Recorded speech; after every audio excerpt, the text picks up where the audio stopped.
What if the Land Rover engine owners fear most isn't the one that fails first? We tested the 5.0 Supercharged V8, TDV6, and 2.0 Ingenium at 200,000 miles.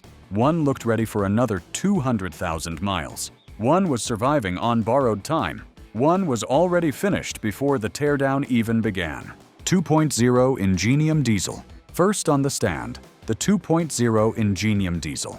Introduced as Jaguar Land Rover's next-generation modular diesel architecture, the Ingenium was designed to replace the older Ford-derived engines and reposition the brand for a stricter emissions era. In theory, it was everything modern engineering was supposed to become. Lightweight aluminum construction, reduced internal friction, integrated emission systems, and a focus on efficiency that would satisfy both regulatory pressure and global market expectations. On the specification sheet, it looked like a clean break from the past. However, it never showed you what time does to an engine. The teardown began with no external signs of immediate failure. The block was intact, the turbo housing showed only normal heat staining, and nothing about the outside suggested a power unit nearing the end of its life. At a distance, this was still an engine that appeared to be doing its job. However, long-life engines are never judged at a distance, but are judged in layers. The first layer was the timing system. At the rear of the engine sits the timing chain assembly, a design choice driven by packaging efficiency rather than service simplicity. From an engineering perspective, moving the chain rearward allows a shorter front profile, improved crash structure compatibility, and more compact engine bay design.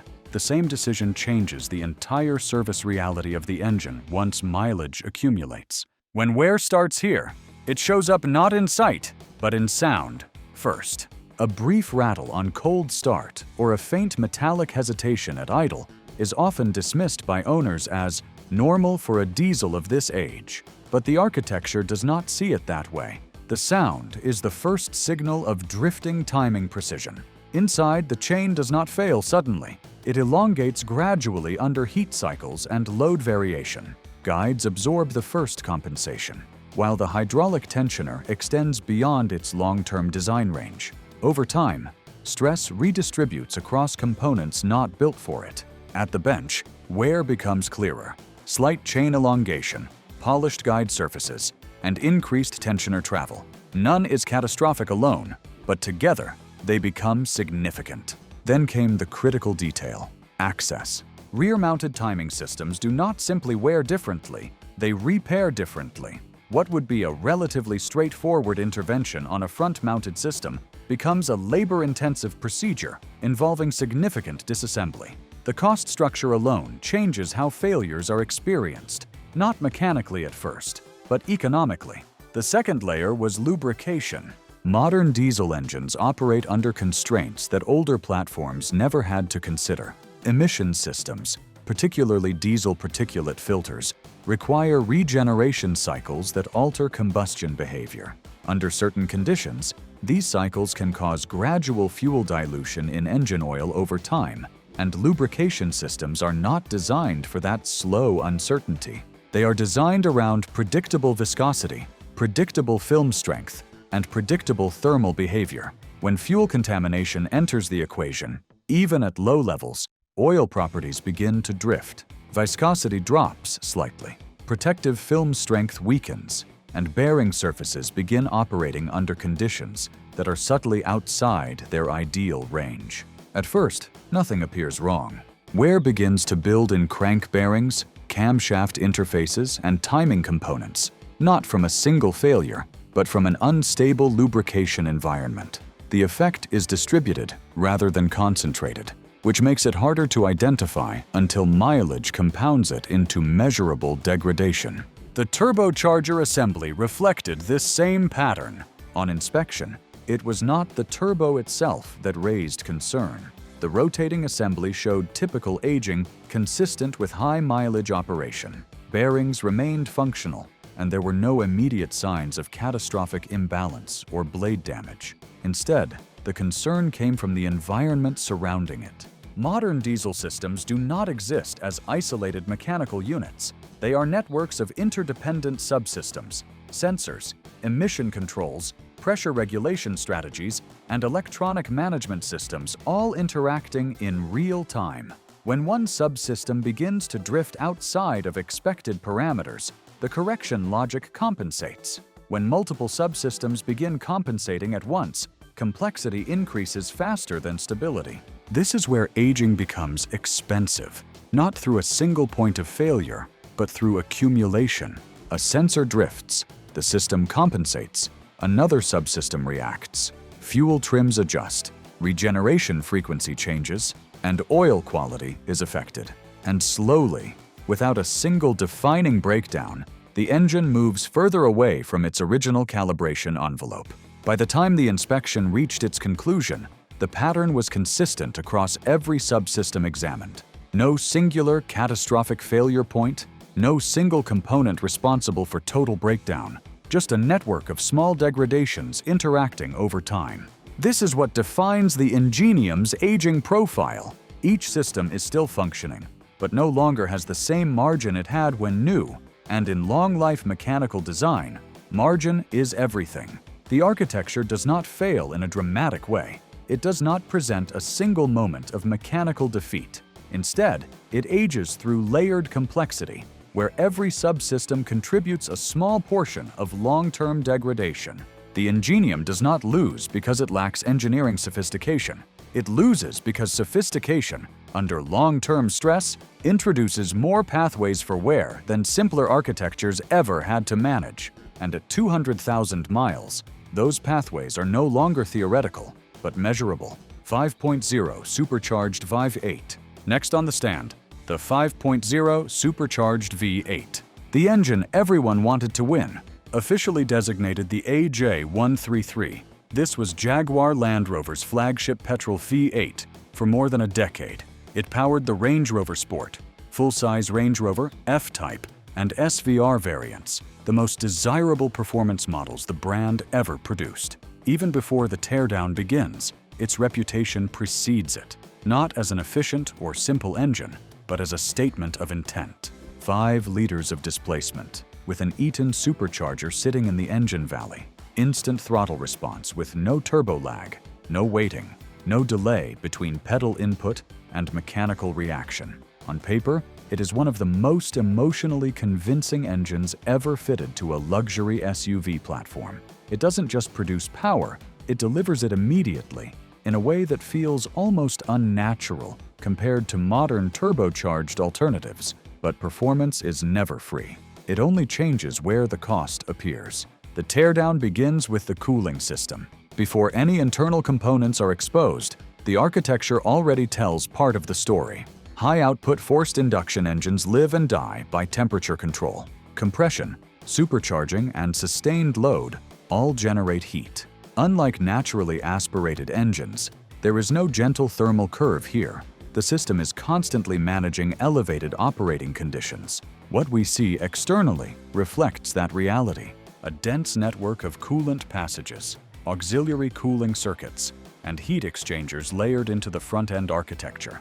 Electric pumps and multiple thermostatic control points working together to stabilize temperatures across different operating conditions. Each component exists for a specific reason, and each one also represents a potential future failure point as mileage accumulates. Nothing is excessive by accident. Everything is an engineered necessity, but necessity does not prevent wear. At connection points, early signs appear. Hardened coolant hoses with surface fatigue, plastic fittings weakened by repeated heat cycles, and minor seepage indicating long-term thermal cycling rather than sudden failure. None of it is catastrophic or urgent, but all of it reflects sustained elevated thermal load.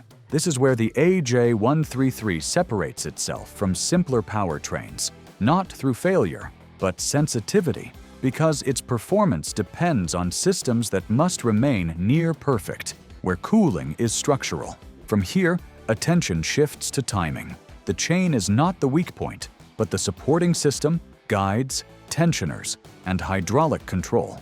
Across thousands of cycles, thermal and load variation gradually accumulate into measurable wear. At first, the symptoms are subtle. A brief startup rattle that disappears within seconds is often normalized by owners because the engine still feels strong, but mechanically it signals timing components gradually losing the ability to maintain stable chain control. On inspection, wear patterns are visible, but not catastrophic. Guide surfaces show polishing consistent with long-term contact. Tensioner components remain functional, but are operating closer to extended ranges than ideal factory conditions. The system is still working, but the margin it once had is reduced. The distinction matters more than outright failure, because engines like this rarely fail in isolation. They degrade in tolerance. From here, we examine the combustion environment. Cylinder wear is present, as expected at this mileage, but it is not uniform. Instead, it reflects the engine's operational identity. High load, high temperature, and repeated thermal cycling under performance driving conditions leave combustion chamber deposits consistent with direct injection and long-term high-output use. Nothing suggests neglect, everything suggests use, and that distinction matters. The AJ133 was never designed to be a passive engine. It was designed to be used frequently, under load, with performance as a constant expectation rather than an occasional event. And that design philosophy shapes everything inside it. The supercharger assembly itself reflects this balance. Mechanically driven and always engaged, the supercharger delivers instant boost, but adds continuous mechanical demand and parasitic drag. Bearings and rotors show normal aging and remain functional, though long-term condition depends heavily on maintenance history, oil quality, service intervals, and cooling stability. From here, we reach the bottom end, where expectations often shift. The crankshaft, bearings, and connecting rods form the structural foundation of the engine, and in many high-performance platforms, this is where long-term fatigue becomes most visible. Here, the findings are more balanced than the reputation suggests. The rotating assembly shows wear consistent with mileage, but not failure-level degradation. Bearing surfaces remain within acceptable limits. The crank journals show expected polishing patterns, but no structural compromise. In simple terms, the foundation of the engine is not the primary weakness. The AJ133 is often discussed as fragile or failure-prone, but the teardown evidence points to something more specific. It is not structurally weak, it is thermally and system-dependent, and its longevity is tied directly to how well supporting systems manage heat, lubrication, and timing stability over time. When those systems are maintained, the engine continues to deliver the performance it was designed for. When they are not, degradation accelerates quickly, not because the core architecture is failing, but because the safety margin is being consumed. By the end of inspection, the pattern becomes consistent. This is not an engine defined by a single failure mode, but by dependency. Every subsystem matters, every maintenance decision matters, and every thermal event leaves a trace. The engine does not fail because it is poorly designed or because it lacks strength. It fails when the demands of performance meet the realities of long-term heat and maintenance sensitivity. The architecture still commands respect, and the performance still feels exceptional. But durability in this case is not inherent. It is earned. And over time, that distinction is what decides everything. TDV6. Last on the stand, the TDV6, the engine most people expected to fail first. Mention the TDV6 in any Land Rover discussion, and the same narrative usually appears almost immediately. Crankshaft failures, sudden engine destruction, and high repair costs define a reputation built less on nuance and more on the memory of catastrophic events. Over time, that reputation has become the defining identity of the engine itself, to the point where many assume the outcome of any teardown is already known before the inspection even begins. The teardown bench does not work on reputation, rather on what is physically present. The TDV6 block reflects an older engineering philosophy, prioritizing torque and structural strength over emissions-driven downsizing.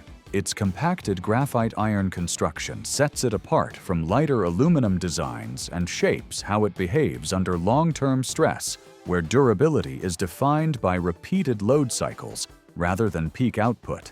At 200,000 miles, the block shows stability, no distortion, instability, or signs of structural fatigue, suggesting consistent operation within its intended design envelope. Cylinder wear is present, but controlled, with no abnormal scoring or combustion imbalance. Combustion chambers show typical diesel deposits, indicating steady long-term use rather than mechanical distress. The consistency across systems becomes important because the TDV6 reputation centers not on combustion issues, but on the crankshaft, which the inspection reaches next through the lubrication system. Oil passages showed expected levels of residue for the mileage. Nothing indicated severe oil starvation or systemic lubrication failure.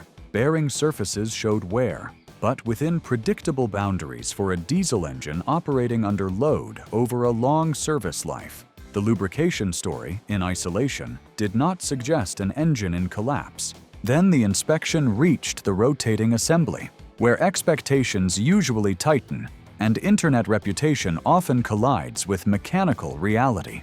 The crankshaft is the focal point of the TDV6 narrative. Documented failures exist, and when they occur, they are severe enough to define perception of the entire platform. What the teardown revealed was not a uniform pattern of imminent failure, but something more complex. The journals showed normal wear patterns. The bearing surfaces reflected long-term use, but remained within acceptable tolerance ranges. There was no immediate evidence of structural cracking or catastrophic fatigue in the inspected unit.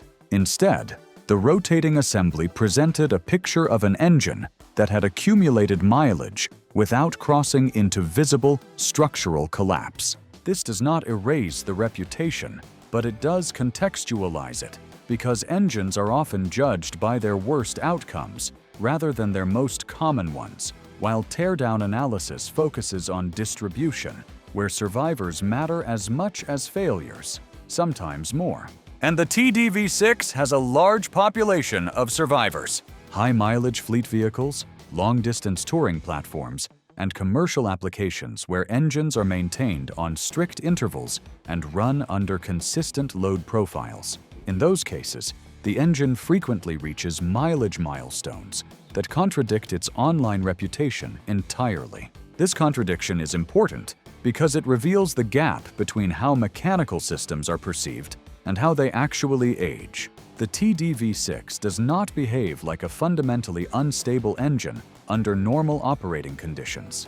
It behaves like an engine with known weak points that become significant only when combined with certain stress conditions, maintenance lapses, or specific usage profiles. In other words, it is not randomly fragile, but condition-dependent, and that distinction changes everything.